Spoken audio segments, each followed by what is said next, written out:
So let's just pretend for a minute. Let's just suppose that we lived in the part of a country that hadn't seen a professional sports championship in decades, right?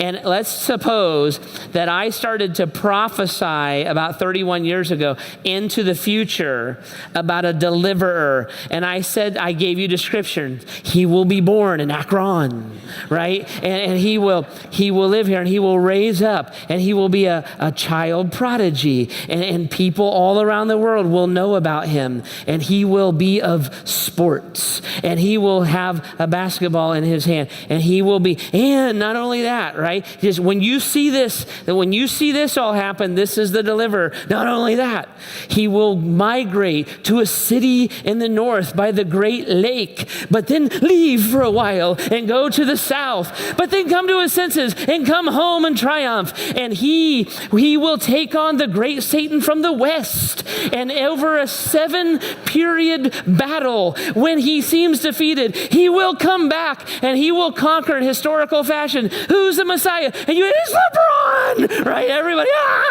I figured out LeBron. And you'll be like, I said, when you see that, that's the guy. And you'll be like, I know who it is, right? Because I described him that way, right? We could start over. Let's pretend that we need a quarterback. Let's just pretend. That's our thing. And so we have the number 1 draft, and we'll be like, oh, you know what we could do?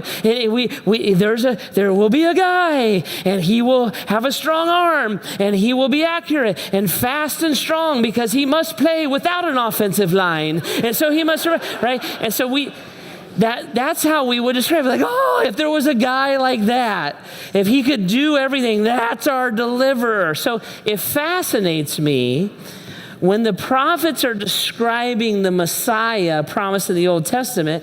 It fascinates me the part of his description that we have the most details about. So when they Bethlehem, virgin, all kinds of, but when the prophets really lean in, they're like, when you see a guy that does this, that's the guy.